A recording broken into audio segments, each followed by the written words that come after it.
Mr. President, the beginning of a new session of Congress provides a good moment to look back at the previous year and take stock of the challenges ahead. And today what I'd like to do is just take a few minutes to talk about the national security challenges facing our country and the importance of equipping our military to meet them. Mr. President, by the end of the Obama administration, our military was facing a serious readiness shortfall. The Obama administration's failure to prioritize defense had left our armed services with manpower deficits and delayed the acquisition of 21st century weapons and equipment. And military effectiveness had been compromised by a culture of micromanagement in the Obama administration that seriously hampered the ability of troops and commanders to respond to conditions on the ground in a timely fashion. But within days of his inauguration, President Trump made clear that all this was going to change. And you can look at the situation that we faced in the Middle East, Mr. President, in the time frame that I'm referring to right here, and the mound of ground that was held by ISIS. That is in January of 2017. Well, just a week after his inauguration, President Trump issued a presidential memorandum on rebuilding the military. He directed a review of our military's readiness, and he set out an action plan to address manpower shortfalls, maintenance backlogs, acquisition costs and delays, and other drains on our military capabilities. President Trump also acted to free up military commanders to make decisions and to respond to conditions on the ground. The fruits of his commitment to rebuilding our military and trusting our military leaders are already evident, most notably in the significant gains made against ISIS in 2017. Mr. President, if you look at the chart I just showed from January of 2017, and then you look at December of 2017, in terms of territory held, ISIS has been routed. In the first 11 months of the Trump administration, over 15,000 square miles were liberated from ISIS control, exceeding the total area freed in the preceding 2.5 years.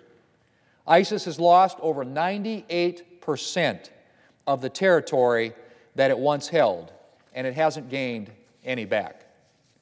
Just a month ago, Iraqi Prime Minister al-Abadi declared his country, and I quote, fully liberated, end quote, from ISIS. In Syria, ISIS has lost control of its strongholds and now only remains in small pockets of the country. All told, in the last year, more than 5.3 million people have been freed from the brutal grip of ISIS, more than double the previous gains. Families who have spent years fearing for their lives are seeing a chance for stability, peace, and order. If this year has shown us anything, Mr. President, it's that we can trust our military to do its job and deliver results. President Trump delegated tactical authority and permitted our military to take action when action was needed. And military leaders credit this tactical authority for the significant gains made on the ground. Mr. President, the swift rise of ISIS was enabled in part by the Obama administration's short-sighted desire to withdraw from the fight against terrorism in the Middle East. The withdrawal of U.S. troops on a timeline the Obama administration announced to our enemies left a power vacuum in the region, and ISIS stepped in to fill the void. This is a mistake that we cannot repeat. And while we've made tremendous strides against ISIS in the last year, we cannot simply take these wins and let our guard down. We know that ISIS and other dark actors can operate in the shadows of the internet and social media, using their extensive networks to recruit and influence other would-be attackers in the United States and around the world. As chairman of the Senate Commerce Committee, which shares jurisdiction, I might add, over some of these matters, I am committed to looking at what steps we can take to thwart terrorist recruitment and planning efforts and to keep Americans safe. Next week, I'm holding a Commerce Committee hearing on what social media companies can do in this fight. And Mr. President, while we focus on combating terrorism, we cannot forget the conventional threats faced by our nation and our allies. I mentioned gains against ISIS in Syria, but there remains the alarming challenge of growing Iranian influence there. Syria provides a convenient land bridge to connect Iran with Hezbollah in Lebanon, which is well on its way to being a proxy for the Iranian army. And of course, we continue to see the deadly consequences of Iran's continued smuggling of arms to Houthi rebels.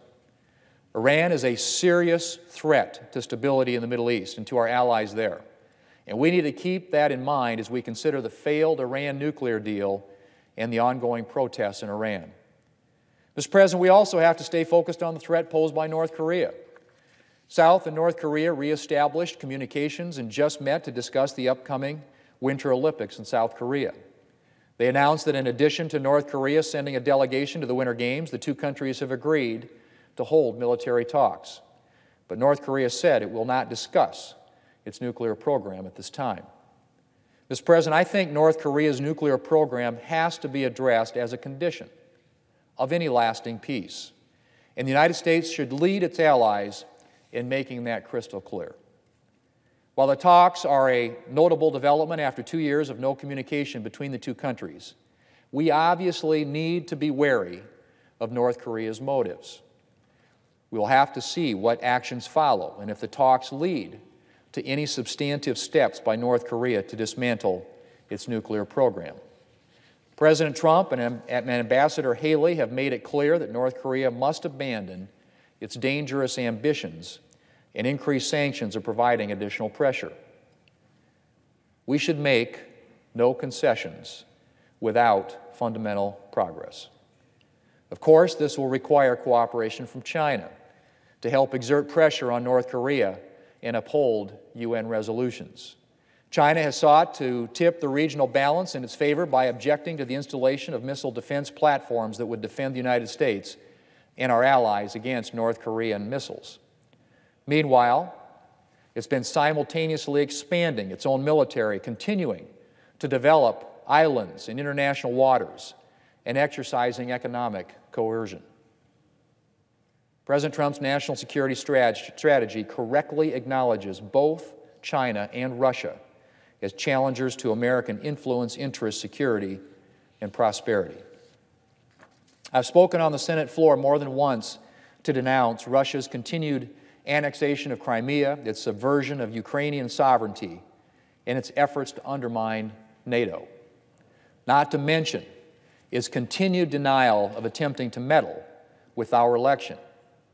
Mr. President, both the conventional challenges that our nation continues to face and the persistent threat of radical terrorism underscore the perennial need to ensure that our military is the best prepared, best equipped fighting force in the world. I've said it before, and I'll say it again.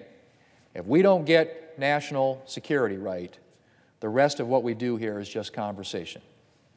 We have to, Mr. President, be able to defend our country and our allies.